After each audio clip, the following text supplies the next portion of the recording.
Assalamualaikum warahmatullahi wabarakatuh. Alhamdulillahirrabbilalamin. Wassalatu wassalamu ala asrofil anbiya'i wal mursalin wa ala alihi washabihi ajmain, amma ba'du.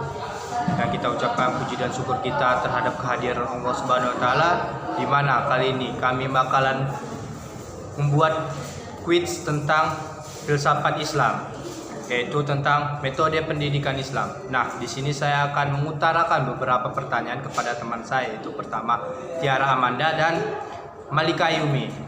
Nah, kita masuk saja ke pertanyaan yang pertama, yaitu apa yang dimaksud dengan metode pendidikan Islam? Kepada saudari Malika, saya persilakan. Metode pendidikan Islam adalah jalan yang dapat ditempuh untuk memudahkan pendidik dalam membentuk pribadi muslim yang berkepribadian Islam dan sesuai dengan ketentuan-ketentuan yang digariskan oleh Al-Quran dan hadis. Terima kasih kepada saudari Malika Yumi. Nah, kita masuk kepada quiz yang kedua. Yang pertanyaan kedua adalah apa yang dimaksud dengan metode pendidikan Islam? Nah, mari kita dengarkan jawaban dari Tiara Amanda. Metode adalah cara atau prosedur yang ditempuh untuk mencapai tujuan tertentu. Lalu ada satu istilah lainnya yang berkaitan dengan dua istilah ini, yaitu teknik adalah cara yang spesifik dalam pemecahan masalah tertentu yang ditemukan dalam pelaksanaan prosedur. Sedangkan pendidikan Islam adalah proses bimbingan kepada manusia yang mencakup jasmani dan rohani yang berdasarkan pada ajaran dan dogma agama. Terima kasih kepada Tiara Amanda. Kita masuk ke quiz atau pertanyaan yang ketiga, yaitu pertanyaannya, mengapa metode sangat penting dalam pencapaian tujuan pendidikan Islam? Nah, kita dengarkan jawaban dari Malika Ayumi. Persilakan.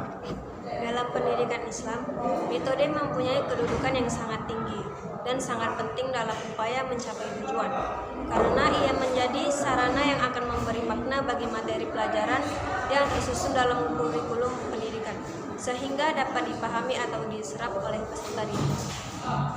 Nah, sudah jelas tadi jawaban dari saudari Malika. Kita masuk kepada quiz yang pertanyaan keempat, yaitu bagaimana cara memilih metode yang tepat dalam proses pendidikan Islam. Nah, kita dengarkan jawaban dari Tiara Amanda. Tips dalam memilih metode pembelajaran yang tepat agar efektif dan menyenangkan itu ada 4. Yang pertama, pahami dulu materi yang akan diajarkan. Yang kedua, tentukan tujuan pembelajaran. Yang ketiga, pahami karakteristik siswa. Dan yang keempat, pilih alternatif metode pembelajaran yang sesuai dengan materi dan karakteristik siswa. Nah, kita dengar tadi jawaban dari saudari Tiara Amanda.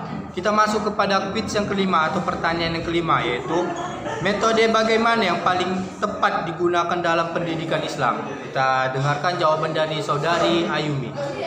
Ada beberapa metode pembelajaran pendidikan Islam yang dapat diterapkan, yaitu yang pertama ada diskusi, yang kedua ada ceramah, yang ketiga ada demonstrasi, yang keempat inquiry, yang kelima resitasi, yang keenam karya wisata, yang ketujuh sosiodrama, yang kedelapan seminar, kesembilan eksperimen, yang kesepuluh diakronik, dan masih ada lagi.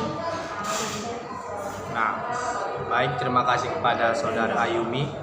Sudah kita dengar tadi jawaban dari Ayumi. Kita lanjut kepada quiz yang keenam atau pertanyaan yang keenam. Yang pertanyaannya, prinsip-prinsip apa saja yang menjadi dasar metode dalam pendidikan Islam? Nah, kita dengar jawaban dari saudari Tiara Amanda. Prinsip-prinsip yang menjadi dasar dalam metode pendidikan Islam. Yang pertama, perhatian serta motivasi. Yang kedua, kearifan. Yang ketiga, keterlibatan langsung atau pengalaman. Yang keempat, pengulangan. Yang kelima, tantangan. Yang keenam, penguatan. Dan yang terakhir, perbedaan individual. Nah, sudah begitu jelas jawaban dari Tiara Amanda. Kita masuk kepada quiz yang ketujuh, yaitu pertanyaannya, faktor apa saja yang mempengaruhi pemilihan sebuah metode pembelajaran? Kita dengarkan jawaban dari saudari Malika Ayumi. Ada faktor-faktor pemilihan metode metode pembelajaran diantaranya yaitu tujuan pembelajaran, bahan materi pembelajaran, sumber belajar, warga belajar, sarana atau fasilitas belajar, waktu pembelajaran dan besar kecilnya kelompok. Baik, kita masuk kepada quiz yang ke-8, yaitu pertanyaannya adalah kendala apa saja yang mungkin dihadapi oleh guru atau tenaga pendidik dalam menerapkan metode yang telah dipilih. Kita dengar jawaban dari Saudari Tiara. Kendala yang mungkin dihadapi oleh guru atau tenaga pendidik dalam menerapkan metode yang telah dipilih. Yang pertama, kurang adanya persiapan.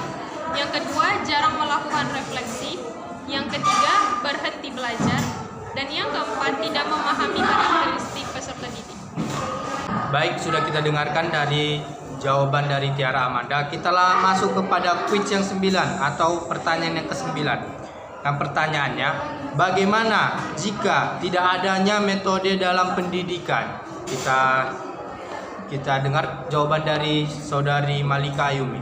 Tanpa pendekatan dan metode yang baik dan tepat, maka proses pembelajaran itu bisa menuai kegagalan dalam mencapai tujuan. Oleh karena itu, kemampuan pendidik dalam memilih dan menerapkan pendekatan dan metode sangat menentukan. Baik, terima kasih kepada Saudari Malika Ayumi.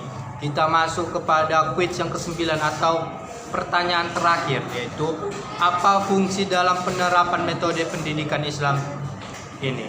Mari kita dengar jawaban dari Saudara Tiara Amanda.